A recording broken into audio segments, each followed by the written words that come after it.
around 8 lakh crore rupees invested, 600% increase in investments, that now more than 10 crore people are invested. We're seeing this play itself out in advertisements that are playing during the IPL or during the World Cup. Where are these numbers coming from? In terms of number, I think the number is increasing. What the exact number of investors are, because the space is not regulated, we do not know the exact number. I can tell you what platform, what number of users are there on CoinDCX, and cumulatively I think a total pool of 10 crore, that is 100 million investors, is on the higher side, but the rate at which it's growing, it's phenomenal, and all of it is given to can be attributed to the lot of people who are talking about crypto nowadays on digital channels, right? We also believe that as a currency, crypto may not hold water in India, right?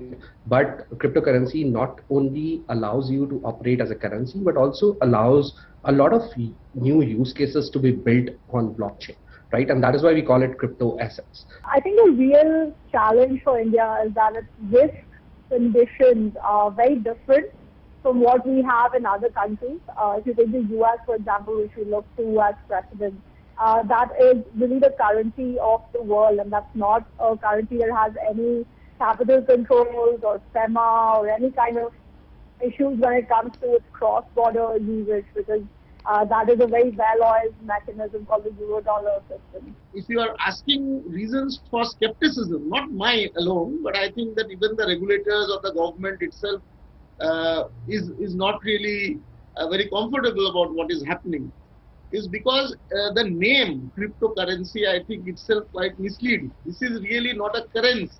What it is, it should be correctly classified as an asset.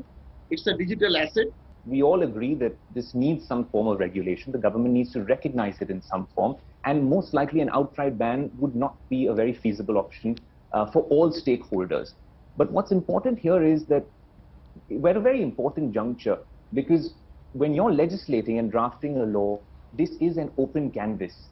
Years later, when there are causes of action and issues that will arise, and people will be approaching courts, courts should not look at other things that are linked to cryptocurrency. Just for our viewers, the blockchain technology, which is the enabling technology for cryptocurrency, and most of them, is also something, like our previous panelist said, which does lead to a lot more innovation in the banking space. I think the core objective of the regulator and the finance ministry has to be the protection of the small investors. Anybody, all the 10 crore investors or so, or whatever the number is, they should not necessarily, people who can't decide for themselves, the retail investors, just like we have in financial services markets, in stocks, in commodities, in currencies, we have very strong framework that has evolved over decades. I think some similar framework has to come in here. According to Mediapart, the documents clearly show fake invoices that led to kickbacks worth 7.5 million euros being paid to Sushen Gupta. Can the UPA therefore come into this debate with clean hands when that part seems to be clear? The story actually starts much before that. The previous expose of Mediapart, and I have it with me, which was on the 7th of March 2021, they say he was hired at the beginning of 2000. Whose government was it?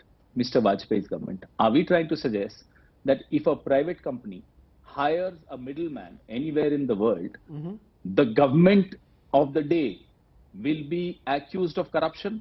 If yes, then let's investigate the crores of rupees that he received, and I have those documents also. Here are those documents when Mr. Vajpayee was the Prime Minister. Let's go one by one. Only the Congress party can cover up gross incompetence as a virtue, and then on the second side try to brazen out what clearly is a commission at their end. Let's go to the case here. The money is taken and given in the period 2007 to 12. And what does Mr. Khera bring up? Oath. Where did the deal take place? I mean, Mr. Anthony will go down in the history of India to be the defense minister who ensured that India's security was compromised to levels that when the NDA government of Prime Minister Modi came in, we didn't even have ammunition for 10 days of war if God forbid we had to face it. You didn't have stock of ammunitions and even bombs. This was the case. The charges are extremely grave. Devendra Fadnavis wants Nawab Malik to explain why was land bought from criminals involved in the 1993 Mumbai blasts. Was it as Devendra Fadnavis asks to ensure that property was not seized by the government in the Tata case? The story started with the Wankhede and now has ended up as a cockfight between Nawab Malik and the Devendra Fadnavis.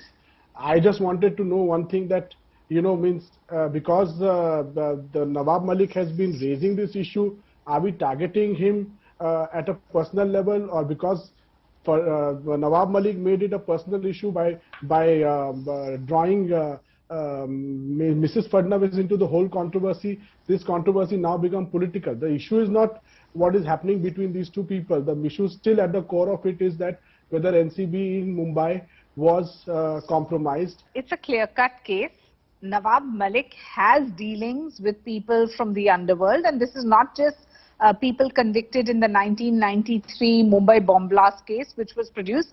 Devendra Fadnavis is a very learned leader of opposition. He does his homework before coming for questioning any opposition leader. And is it not the right of the Bharatiya Janata Party as an honest opposition in the current scenario, where the former chief minister raises these questions and then you try to make this a Sameer Wankhede NCB case? What started with the Aryan case and what Nawab Malik initially said that he wants to bring out, what he's claiming that he wants to bring out the wrongdoings of an officer.